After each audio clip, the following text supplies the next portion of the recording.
Universal suffrage consists of the extension of the right to vote to all citizens, though some definitions exclude granting that right to minors and non-citizens. Although suffrage has two necessary components, the right to vote and opportunities to vote, the term universal suffrage is associated only with the right to vote and ignores the frequency that an incumbent government consults the electorate. Where universal suffrage exists, the right to vote is not restricted by race, sex, belief, wealth, or social status. Historically, universal suffrage initially referred to adult male suffrage. The First French Republic was the second nation that adopted universal male suffrage, doing so in 1792. It was one of the first national systems that abolished all property requirements as a prerequisite for allowing men to register and vote. Greece recognized full male suffrage in 1830, and France and Switzerland have continuously done so since the 1848 revolution. Upon independence in the 19th century, several Latin American countries and Liberia in Africa initially extended suffrage to all adult males, but subsequently restricted it based on property requirements. The German Empire implemented full male suffrage in 1871.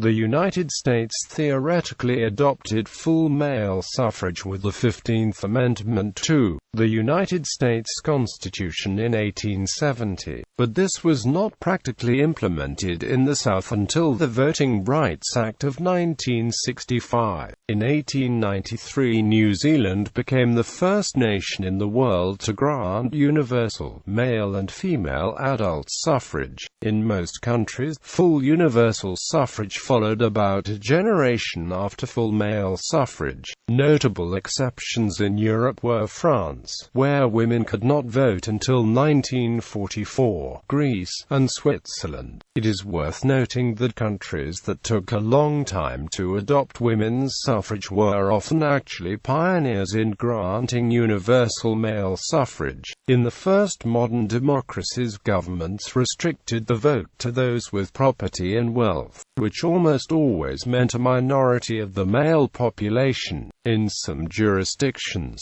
other restrictions existed, such as requiring voters to practice a given religion. In all modern democracies, the number of people who could vote has increased progressively with time. In the 19th century in Europe, Great Britain and North America, there were movements advocating universal suffrage. The democratic movement of the late 19th century, unifying liberals and social democrats, particularly in Northern Europe, used the slogan "equal and common suffrage." The concept of universal suffrage requires the right to vote to be granted to all its residents. All countries, however, do not allow certain categories of citizens to vote. All countries currently have a minimum age, usually coinciding with the age of majority, and several countries impose felony disenfranchisement and disfranchisement based on residence status and citizenship. Saudi Arabia was the last major country that did not allow women to vote, but admitted women both to voting and candidacy in the 2015 municipal elections.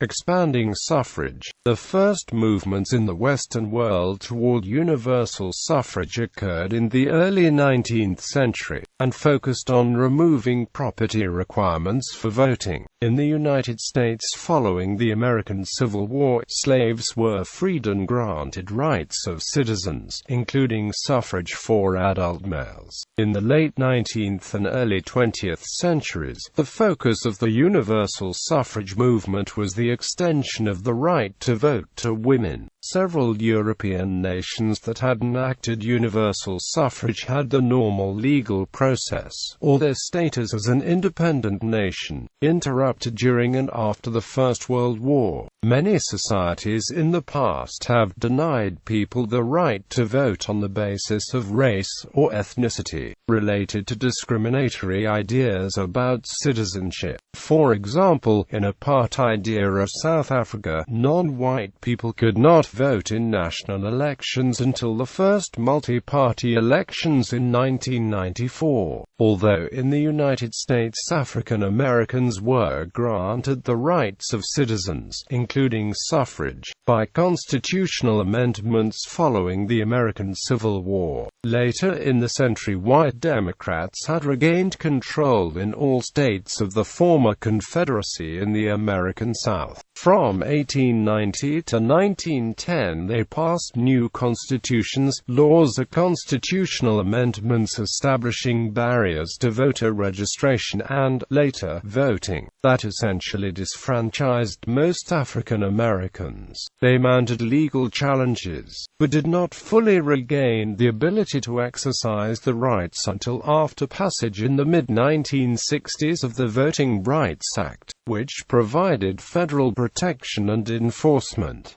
This was a result of their activism in the civil rights movement. Disfranchisement. All U.S. states, with the exceptions of Maine and Vermont, disfranchise some felons from voting depending on their current incarceration, parole or probation status. A number of U.S. states permanently disfranchise some felons, even after the release from prison. Many states within the U.S. previously disfranchised paupers, persons who either paid no direct taxes or received public assistance. Nations have differing degrees of legal recognition of non-resident citizens. Non-resident Danes cannot vote after 2 years. Non-resident Italians may vote for representatives at large in the Italian Parliament. British citizens cannot vote for the national parliament unless they have lived in the UK within the last 15 years.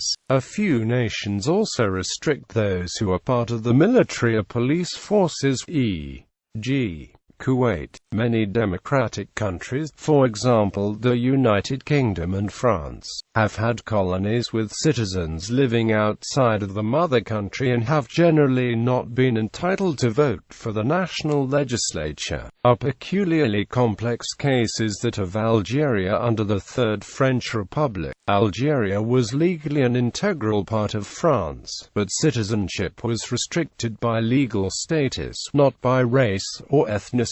Any Muslim Algerian could become a French citizen by choosing to live like one, as this required the person to resign jurisdiction under Islamic law in favor of French civic law. Very few did. Among Muslims, such a change was considered apostasy from Islam, which was the dominant religion in Algeria. Colonists in America declared independence from Great Britain, citing no taxation without representation as one of the main grievances. However, the newly established country did not extend voting rights in the United States beyond white adult male property owners, and did not grant its overseas citizens the right to vote in elections either, until the passage of the Uniformed and Overseas Citizens Absentee Voting Act in 1986. Citizens of an EU member state are allowed to vote in EU parliamentary elections, as well as some local elections. For example, a British person living in Graz, Austria, would be entitled to vote for the European Parliament as a resident of the electoral district of Austria, and to vote in Graz municipal elections.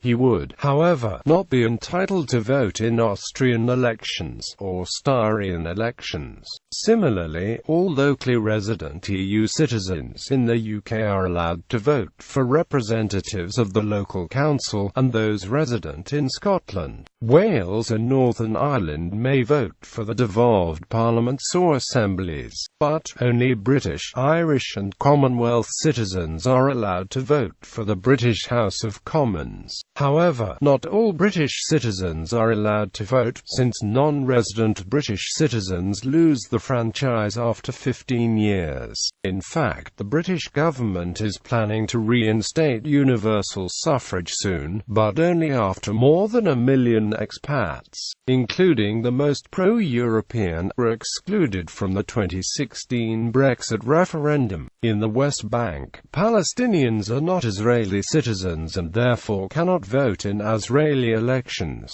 Different areas of the West Bank are under varying levels of Israeli control. Settlers to Area C retain the citizenship and can continue to vote. Dates by country. States have granted and revoked universal suffrage at various times.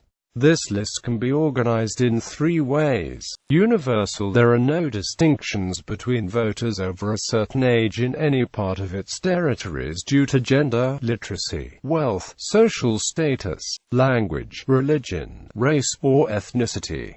Male is for all males over a certain age irrespective of literacy, wealth, or social status. Female is for all genders over a certain age irrespective of literacy, wealth, or social status. Ethnicity is for all eligible voters over a certain age irrespective of language, religion, race, or ethnicity. Note: the table can be sorted alphabetically or chronologically using the icons. Women's suffrage. In Sweden, Finland, women's suffrage was granted during the Age of Liberty from 1718 until 1772. In Corsica, women's suffrage was granted in 1755 and lasted until 1769. Women's suffrage was granted in New Jersey in 1776 and rescinded in 1807. The Pitcairn Islands granted restricted women's suffrage in 1838. Various other countries and states granted restricted women's suffrage in the later half of the 19th century, starting with South Australia in 1861. The first unrestricted women's suffrage in a major country was granted in New Zealand in 1893. The Women's Suffrage Bill was adopted mere weeks before the general election of 1893. Maori men had been granted suffrage in 1867, white men in 1879. The Freedom in the World Index lists New Zealand as the only free country in the world in 1893. South Australia first granted women suffrage and allowed them to stand for Parliament in 1894. The autonomous Grand Principality of Finland, a decade before becoming the Republic of Finland, was the first European country to introduce female suffrage in 1906. It was also the second country to allow female candidates and the first to actually elect female MPs in 1907. In 1931, the Second Spanish Republic allowed women the right of passive suffrage, with 3 women being elected. During the discussion to extend the right to active suffrage, the radical socialist Victoria Kent confronted the radical Clara Campoamor. Kent argued that Spanish women were not yet prepared to vote and, since they were too influenced by the Catholic Church, they would vote for right-wing candidates. Campoamor, however, pleaded for women's rights regardless of political orientation. Her point finally prevailed and, in the election of 1933, the political right won with the vote of citizens of any sex over 23. Both Campoamor and Kent lost the seats. Youth suffrage, children's suffrage and suffrage in school. Main article. Youth suffrage. Democratic schools practice and support universal suffrage in school, which allows a vote to every member of the school, including students and staff. Such schools hold that this feature is essential for students to be ready to move into society at large.